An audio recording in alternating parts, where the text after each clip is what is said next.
Welcome to episode 2 of Poetry Worth Hearing, a monthly poetry podcast magazine, hosted by me, Kathleen McPhillamy, and with music by Alex Heen. In this episode, you will hear a clip from a Zoom reading by A.B.Jackson, A.Jackson. He was presenting poems from his brilliant new book, The Voyage of St Brendan. We also have a fascinating interview with Louise Larchbourne, who talks about her mother, the poet Rosamund Stanhope, and reads some of her poems. In addition, you can hear a whole range of poets reading new work, including a longer poem from Lucy Ingrams. I hope you enjoy listening.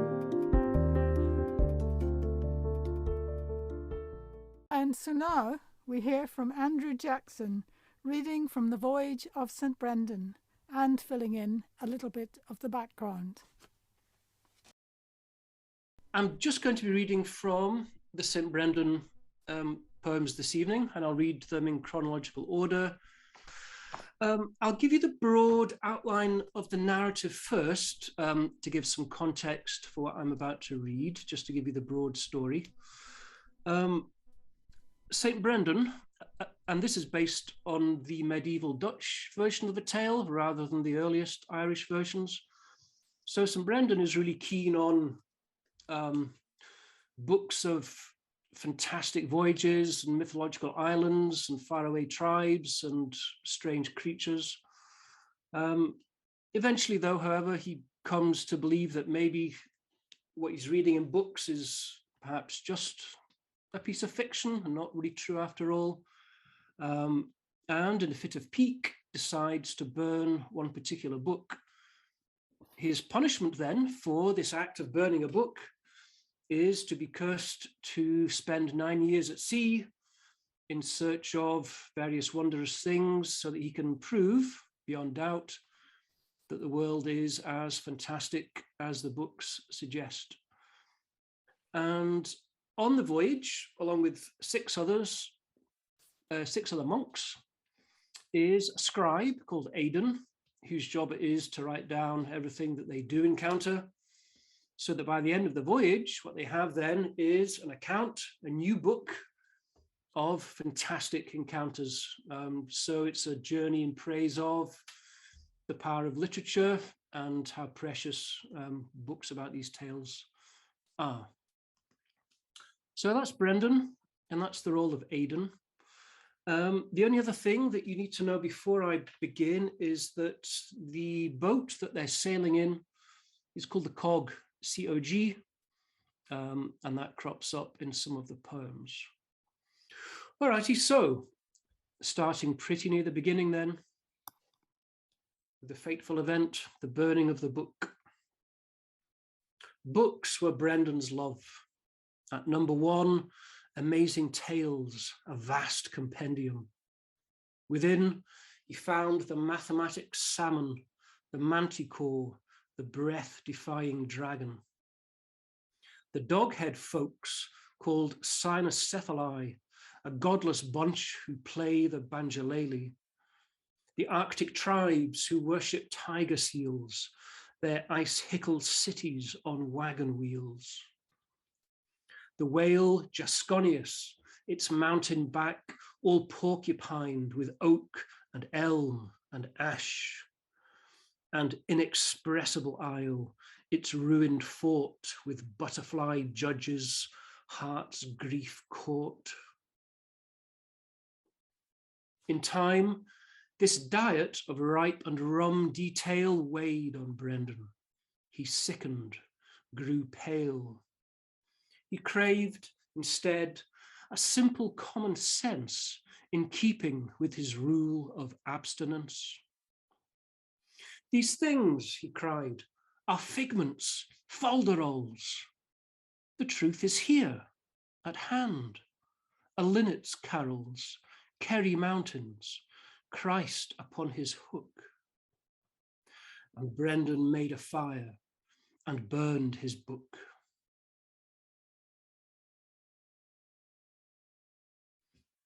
After which, an angel comes down, curses Brendan to sail the seas, And the next poem takes place when we are out on the ocean, heading west towards the land of promise and an early encounter. So, the mermaid. At sea, the foxing playfulness of light, sun dogs, halos, downside ups, fake sight. One rainbow day, Big Michael raised alarm. Obscured by glare and swell, a creature swam. Revealed at last, in heart-clattering view, a fish-tailed woman, vision true, untrue, her upper torso mouse-haired, modest coat. Wolf purposeful, she circled round the boat. Brendan scolded, "Brothers, do not tremble. Tom, stop gnawing that wooden spoon handle. Our curragh floats on salted providence, curried leather. Quit this flapping nonsense." In swift response, the mermaid, as she was, flicked her tail, dove down, consumed by froth. The gaping crew were famished or well fed as she gurgled profoundly from the seabed.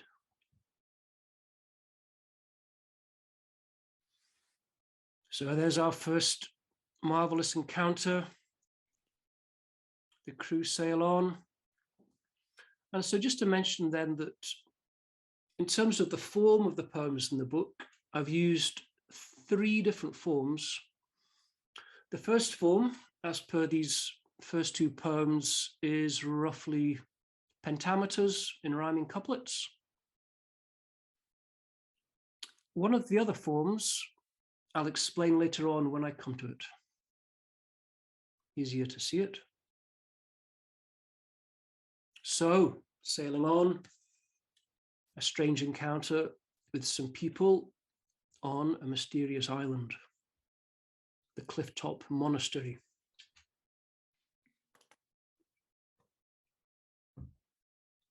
A cry of land, a cliff face, iron ore red, a monastery perched on top, gold gilded. The crew cast anchor, the doggy swam ashore and surfed the scree slopes in buoyant uproar. The summit gained, they gasped. 7 monks advanced in welcome, cooing like rock doves. The ground was fire-great ash, entirely barren. Reading looks, the eldest spoke to Brendan. We drink the dew. Our food arrives by raven. 1 loaf, 1 fish, our drop, our daily ration. The bird so clockwork and plain bountiful. Rest here, brothers. Come, observe our ritual. The monks performed a wordless parable. 7 stones in a fruit picker's pail, bird skin robes. Cried Brendan, "Holy fathers, bless you. These are quality palavers." The crew half slept that night in golden cells, their dreams hatchlings, their nerves eggshells. Before the raven dawn, they fled in haste, fearing their host's hunger and their faith. So the next poem is short and sweet. The Rock Saint. By dulcet winds, the cog was tickled west, the crew pungent, their nostrils badly blessed. A feature snared their view, a snag of rock, a man, hairy as a bear, cross-legged on top. Brendan hollered, "Hoy, what game is this?" The man replied, "I perch, a steady business, 100 years and counting, life is sweet. Brendan gave salute, as did the athlete.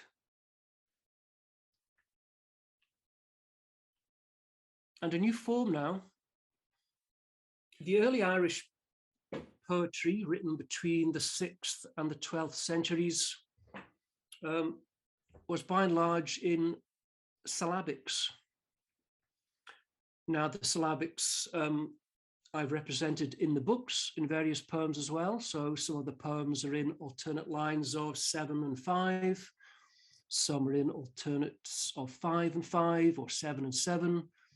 Or this one, which is in alternate lines of 8 syllables and 4, with a different rhyme scheme, rhyming on the 2nd and 4th lines. So again, this is a tribute to the early Irish verse forms. Hellmouth. The weather fiercely dragonish with strong headwinds. The brothers' faith a cotton thread, their minds bobbins.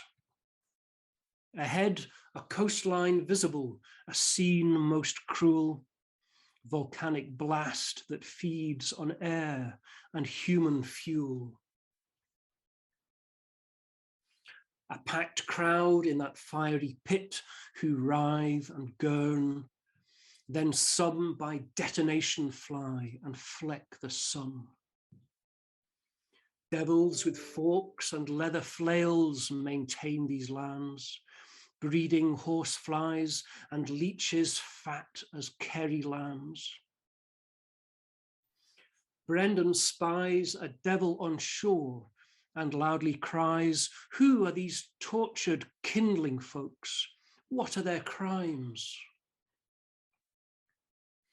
The figure hocks up phlegm and yells, "Dead-eye loan sharks, crap-wigged kleptocratic bampots with shilling hearts.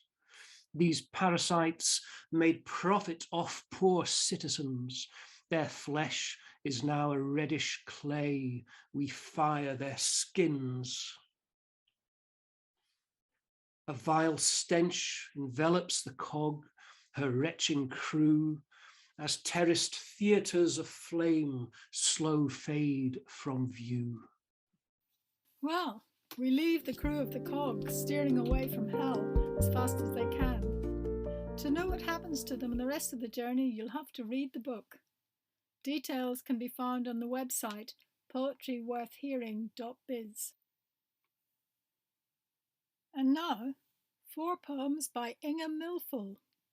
Inga is half German, half Australian, and has been a member of the Oxford group Backroom Poets for many years. Still in place. The logs that were a tree, bare branched but alive when the lockdown began, are weathered now. Shielded by balcony railings, I spoke to those who cut it down. They said it had been made unsafe by high winds. And now those stars, dotted white among low clustering leaves, they bloomed when summer came too early, are also fading into the ground. The ivy stems dried into the bark, the seeping cuts dried into wood, as if those segments had always lain scattered on the bank, exactly in place. Inside. On my balcony, even the rosemary withers. But for days in my fridge all was green, a whole shelf of herbs, like a garden plot. Bunches each lined up in a glass of water, like flowers in a vase to keep them fresh. Parsley, celery greens, sage, and the mint you gave me from the allotment, enclosed in the dark and cold, lighting up green every time I open the door. Nuovo. For my sister, after a song by Gian Maria Testa. New, like an old song in the throat of the singer when for the first time she sings the first note. New, like a word learnt in an unfamiliar language that tickles your tongue and your mind.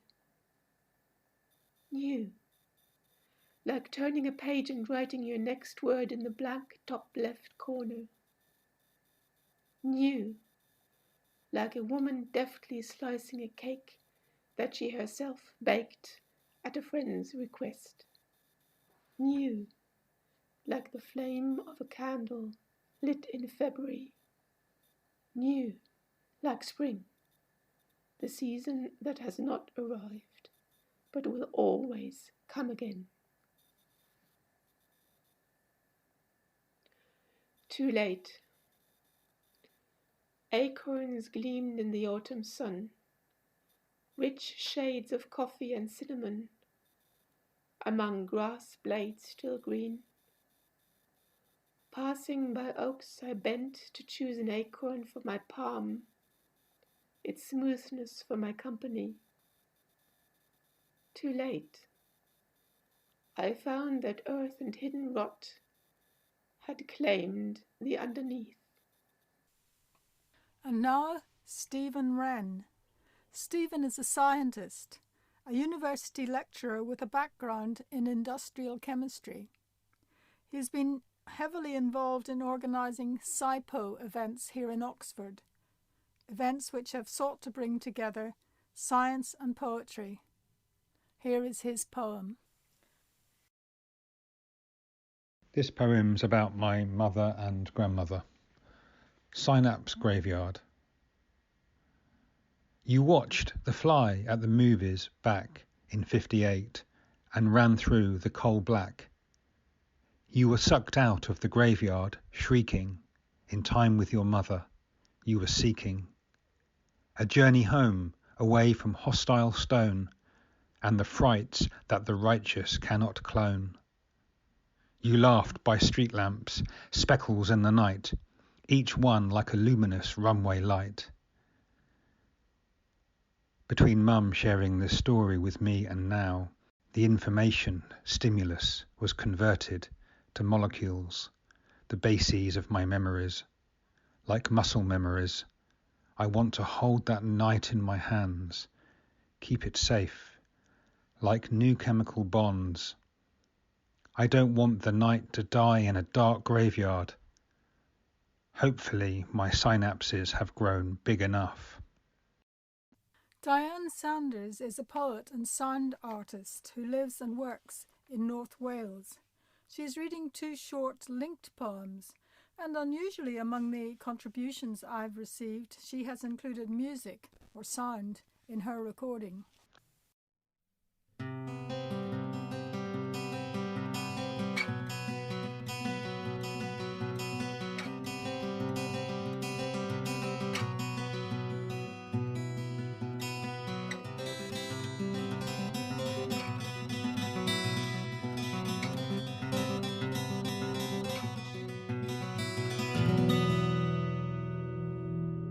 Sight. The sun is an old gold coin falling into peat. An aureole sneaks around hare's ears. She lowers them and folds into grass, but lifts her nose to the quiet light. His eyes burn with after images of gold. The farmer turns his gun away.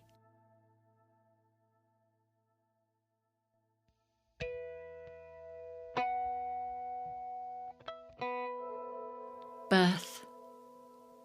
A trespasser slips under the fence, leaving streaks of green in dew-cobwebbed grass.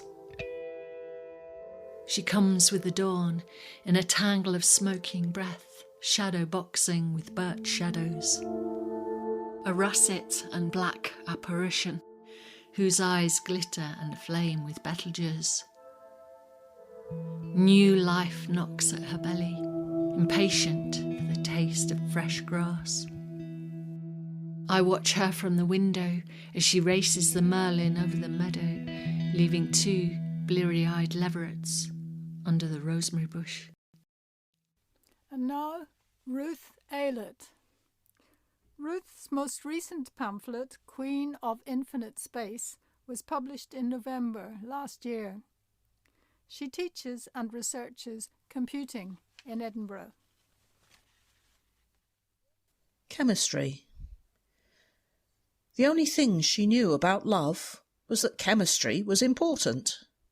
Sex with her first flamed into a white magnesium glare. They kept the curtains closed until it burnt out, leaving grey powder. With her second, the flames were smaller but an attractive apple green, and his verdigris eyes were attractive too. But they weathered into a passionless calm. And then the third, explosive like potassium at the first tears, leaving charred wreckage. Her last firmly gathered up the chemistry set, threw it away, suggested she progress to biology, and asked her to remove her metaphors. People who listened to the last episode will have heard some of Bill Jenkinson's poems from his Islands sequence, and may have seen on the website photographs taken by his grandfather, which inspired the series. Here is another Islands poem.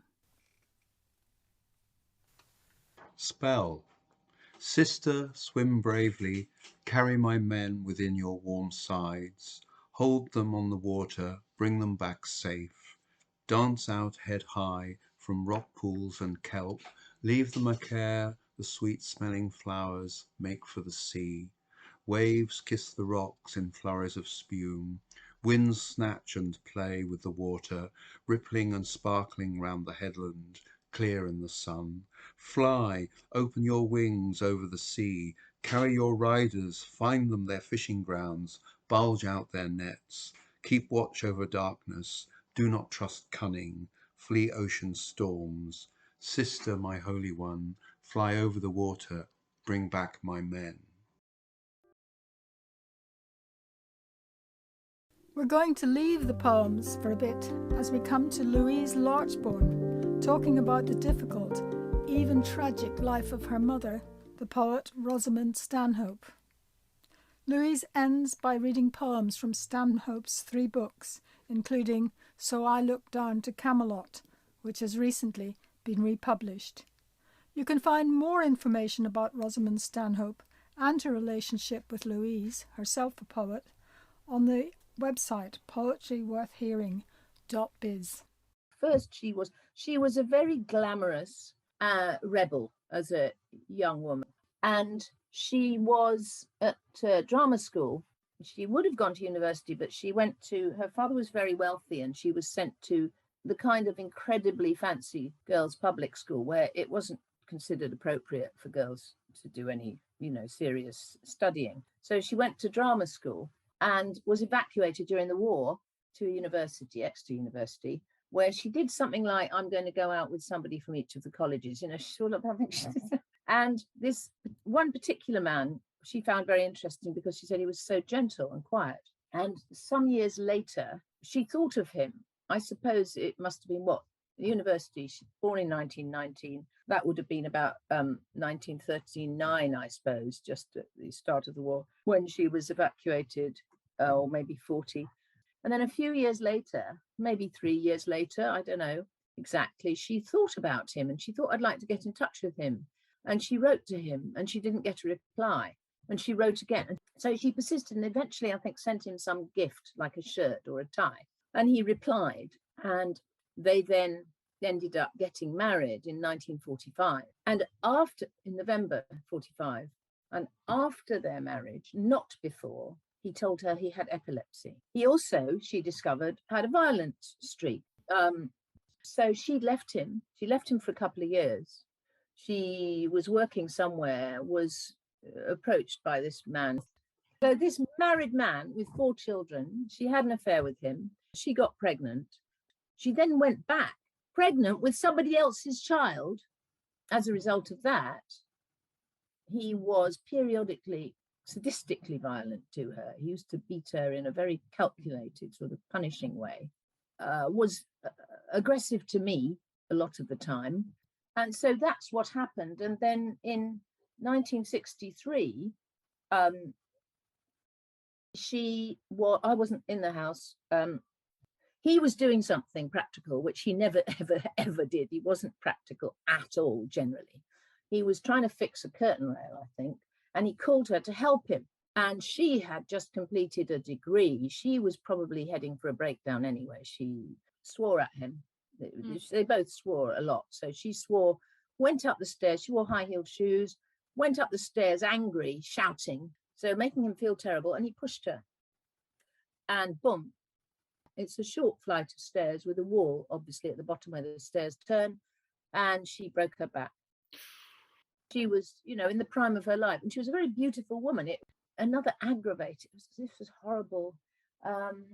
She had 2 breakdowns, and she then was they gave her electric shock treatment, and she recovered fine, all rosy and jolly, but it knocks out brain cells, just blasts out brain cells. So certain things go. The crystal clarity of her mind was changed, but she didn't stop writing poetry, but it changed in its quality.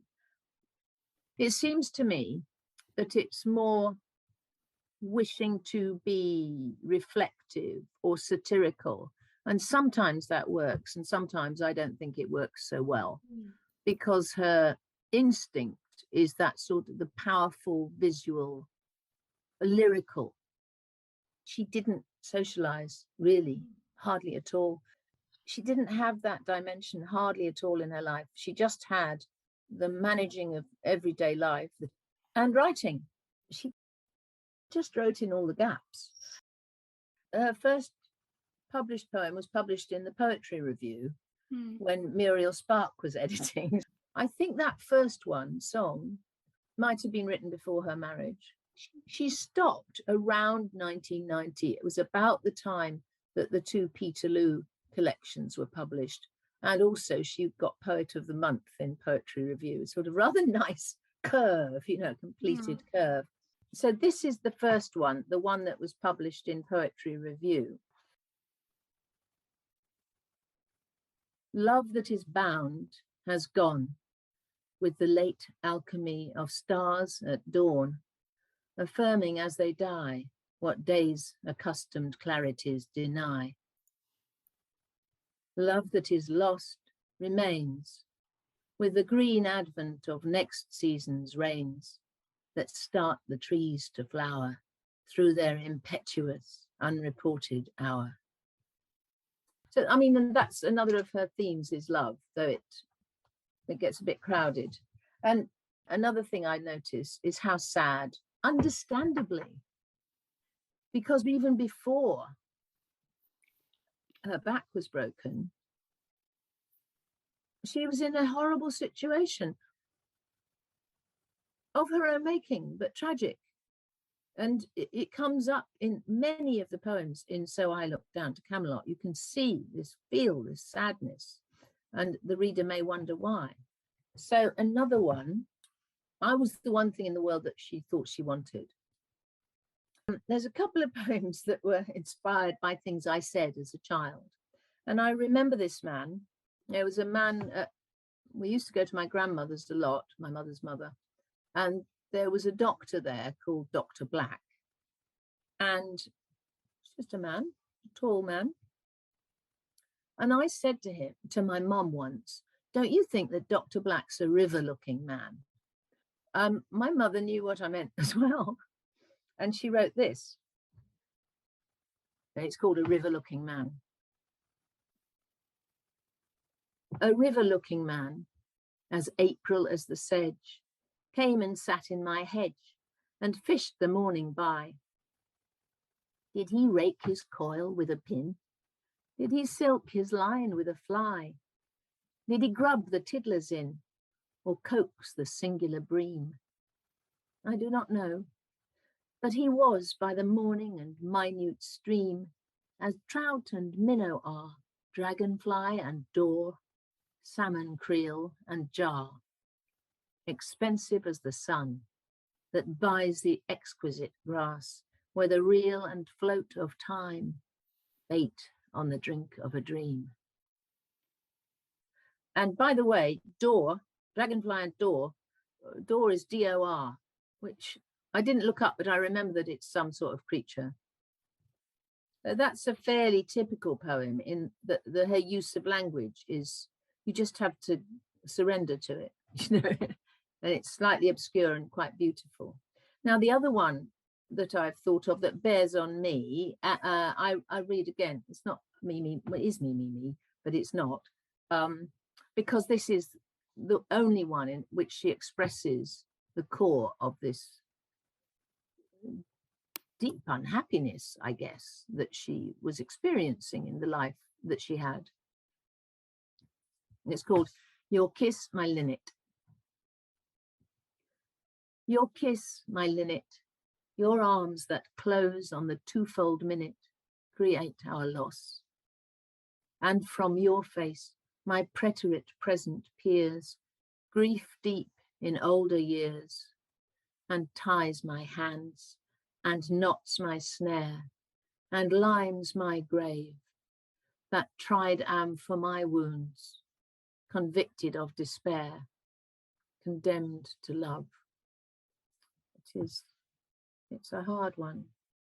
So I'll go to another one. This is all in the first book. I'm going to read a couple from other books. What I loved some of her poems when I was a child. Some of them are easier to understand immediately. So I like that. And of course, the sound is beautiful. And this was one of my two favorites. And it's also a theme she returns to in her later books, is the sea and what the sea looks like and what the sea is like, which isn't always completely the same. This one's called See What Makes You So Blue. It could be almost in a child's voice. See what makes you so blue. Is it the day? Is it the sky from the coloured quay to the wake's bow? It is the fall of the stalling keel that once prowled by like a launched gull. It is the paint on the hull and the blue sail. See, what makes you so deep? Is it the lap of the heaped sand at the tack's end that shelves to the sound? It is the weight of the drowned bait, of ballast and bones in the coral dunes, and blood in the amber weed. See, what makes you so calm? Is it the home of the bay's arm to the travelling stream? Is it the moon? It is the sleep of a sail top, rest and room, chapel and chime, and the turn of space in a sailor's eyes. Now, I wasn't going to read this one, only because it wasn't on my list of things that I thought were useful. It's called Scintillating as They Recede. Scintillating as they recede, the galaxies fly from the precincts of the sun, like golden bees in a red shift of light, their outmost elements evading the watchful eye on Mount Semirodriki, as the moving universe ebbs from the nearer shore of stars. Gone beyond the sweep of vision, unnumbered constellations hang in the balconies of space, and even the long arm on Mount Palomar can never apprehend them. Hidden gods retreating before the probes of intellect, leaving behind them only the black shoals of night. She's written two called Moving House, and this one is one of them. It's the first. And I'll just say, because you can't see it, that the word heirs appears in the second line, and it's H-E-I-R-S. Moving House, 1. Always to leave the green airs of the grass and the grandmothers of trees, the walls like love, the floors like centuries. Always to lose that Genesis, the pair, where the green birds have their ways, and April's furniture, the nursery shoots, and the garden are going where time goes. Is always to keep the greenest miracle, the essence in the sap, alive in the orchard soul. All joy that flies, and all knowledge of joy that stays. A beautiful reading by Louise. We opened episode 1 with a poem by Lucy Ingrams. I'm delighted to be able to present another poem by Lucy, a bit longer this time. Ask the wood.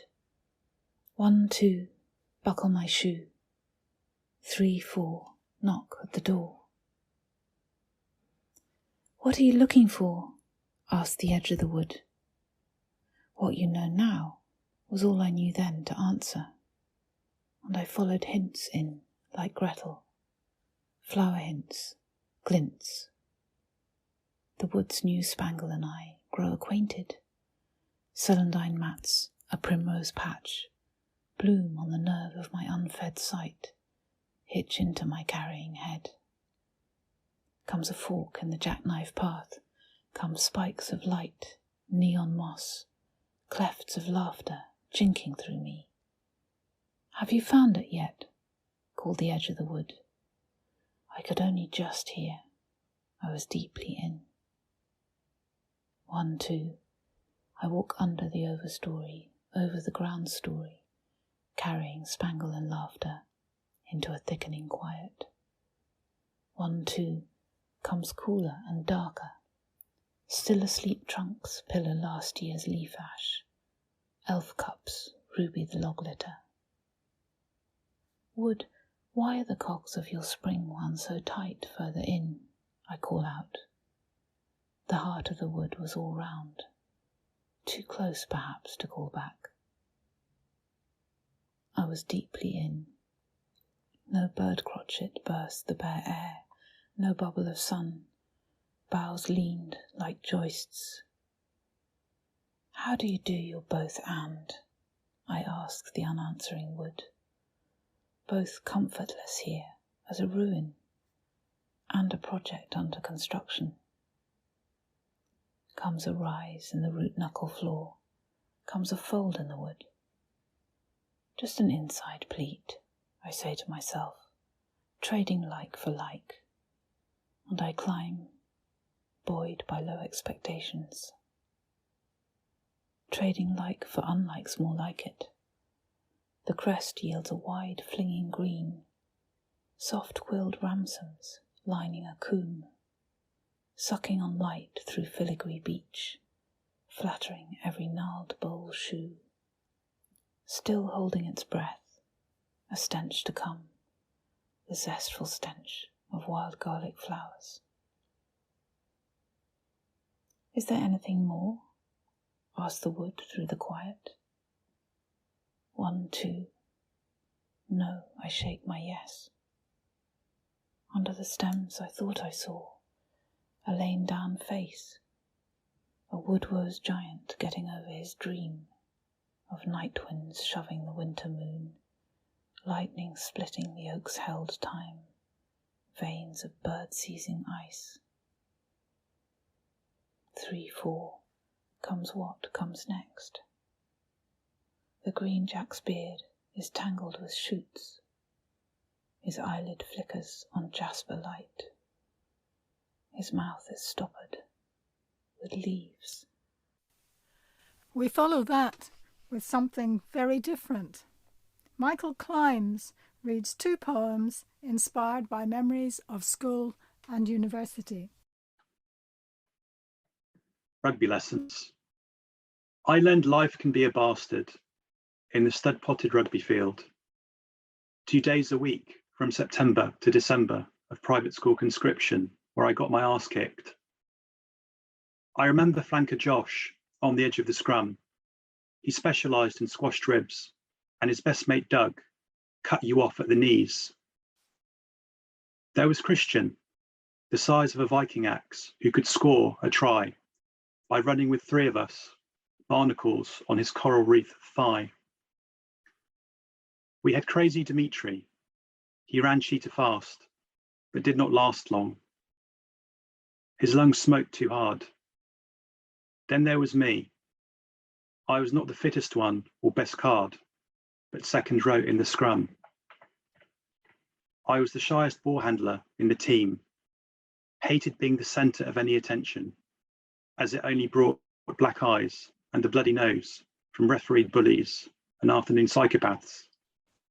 I begged Maskery to release me from the brown carpet, purple bruises. Maskery replied, "Michael, it will be all right. I learned to survive the tides." Edinburgh University. I went as far north as I could without hitting the Highlands. I still remember the flash image of Mum who waved me off. A watermark just under her left eye. It was the sign a bend was turned. Here in the Athens of the North, I started to learn the world and forge my path. I was made to work, find what I want, given the chance to earn self-esteem. Discover a degree is a means to even something greater: friendship, laughter, the student newspaper, love, and boxing. Next, we have Sarah MacLeod from Abingdon. As well as writing poetry, Sarah does silversmithing, lino printing, and makes chandeliers, and even more intriguing, automata. I'm reading 4 poems about birds, or partly about birds. The first poem is about Lang Lang, the Chinese concert pianist. I wrote this after hearing a snippet of an interview.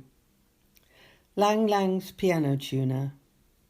Lang Lang says he takes his piano tuner everywhere.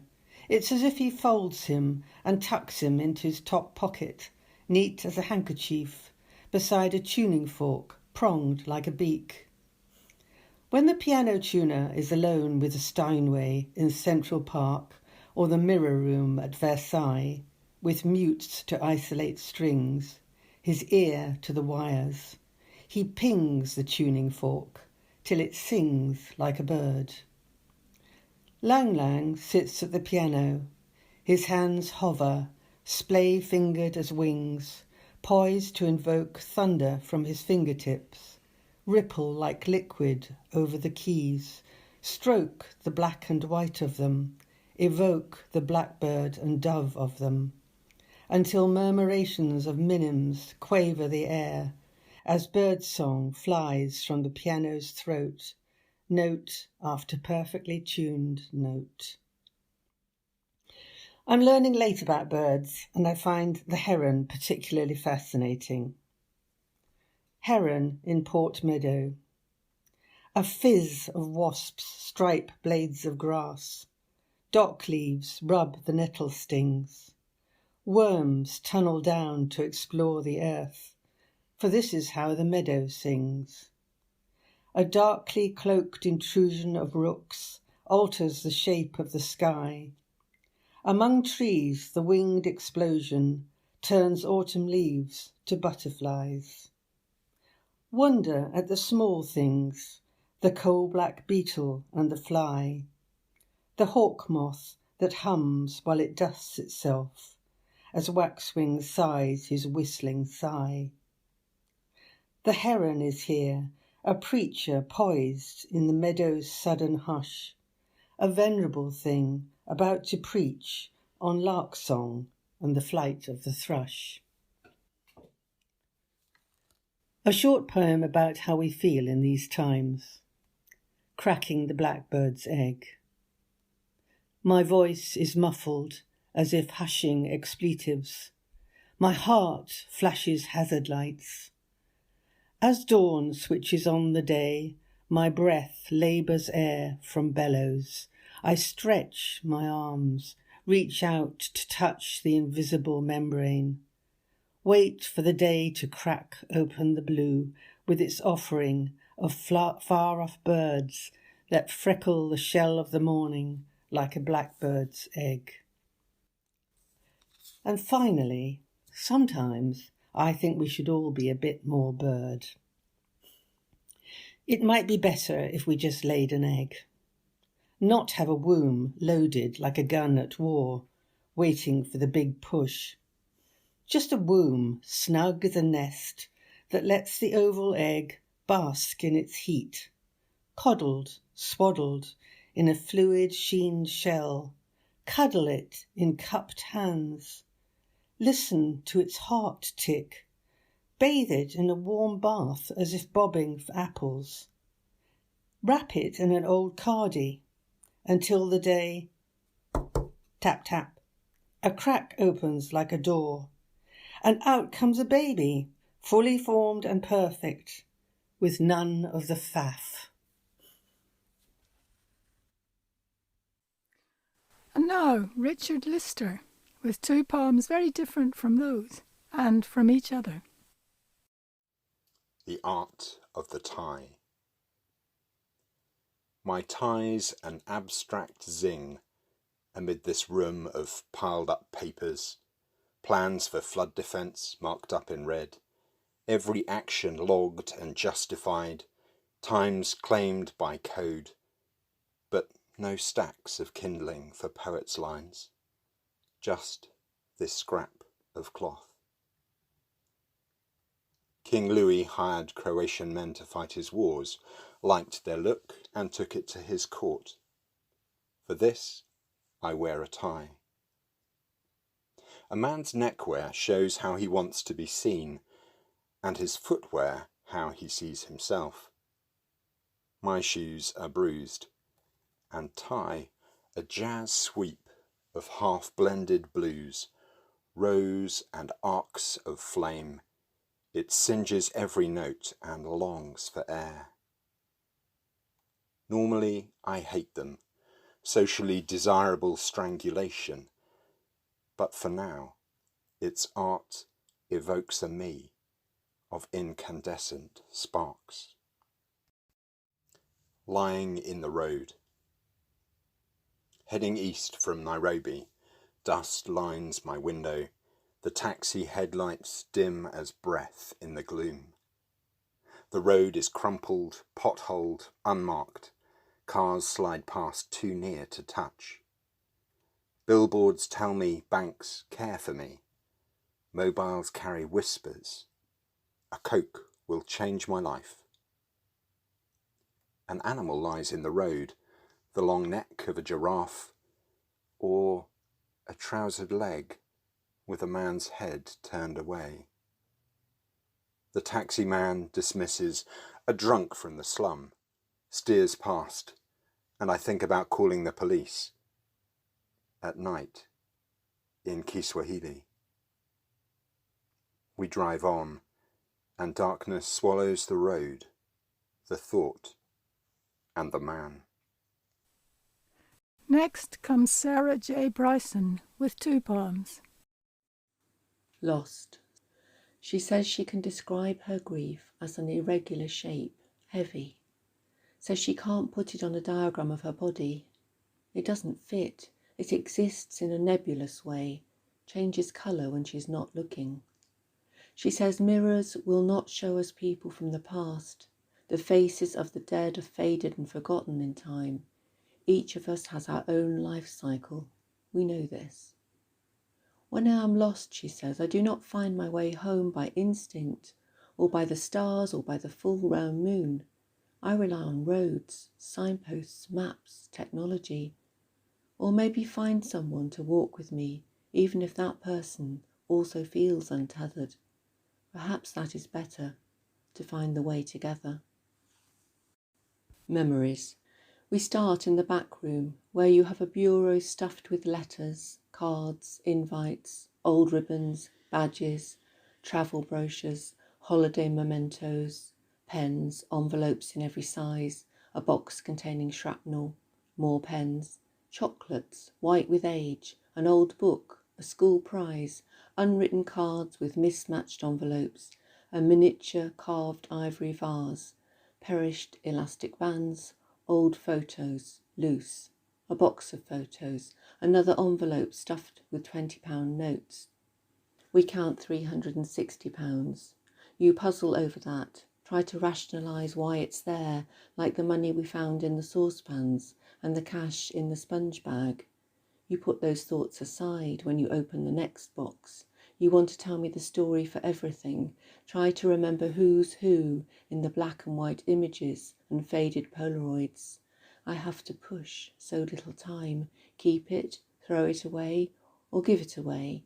Your decision-making has evaporated. We stop for lunch. I bring you salad and sandwiches in the garden. You lean back, close your eyes against the sun, leaving your food half eaten, and sleep. Your chin dropping to your chest, your neck unsupported, exhausted. As you sleep, I clean and declutter, start making my own judgments, discarding some things, filling a charity box, putting aside stuff to keep, filling my car with objects you have wavered over, to store for later consideration. When you rouse, I bring you tea and cake on a tray, and just one shoebox at a time of the bureau treasures. Every now and then a breeze blows in and lifts up a flimsy memory to flutter it away, as free as a hedge sparrow. And finally, we end with 4 poems by Jules Whiting. Jules lives in Cholsey in South Oxfordshire, and many of her poems are rooted in that part of the world. I'm going to be reading 4 short poems from a collection that I'm putting together called Folding Time. My first poem is called Damaged. You've been a while now with the roses, cutting away excess buds, spoilt flowers. It's a job I can't face, this shortening of life. From the competition of leaves you pluck a feather. It won't lie flat, its backbone slips to one side. Along the length, a tie-dye of colour graduates from caramel to charcoal brown. And despite your thumb-draggling filaments, soothing the barbs, a gap remains. You map its imperfection. My body tightens, feels again your light touch on raw scar, judging. In the wash of light beyond the back door, butterflies balloon through purple buddleia. Shadows circle. Wait for the evening to land. My next poem is called Cuckoo Pen, Whitnam Clumps. A long time ago, people used to pen a cuckoo at the top of Whitnam Clumps, hoping that it would keep the summer there. Cuckoo Pen, Whitnam Clumps. They say doubt darkens things. That's when I go there, squeeze through the running stitch hedge, skitter the track shingle in my hurry to wade through burr marigold, buckbean, twyblade. Then the climb to forever air, where the beech trees shush and swish like straw talking, and all around me the grass turns grey with the darkening of the shorter day. I suppose it's what we do, for the sake of light. Take an unfledged cuckoo, pen it in with bush and wattle, let it grub quietly, listening for its note of hope, forgetting its wings will grow, forgetting it will fly away, believing summer can be secured that way. My next poem is called Let Me Help You Choose. A stone that's the right weight.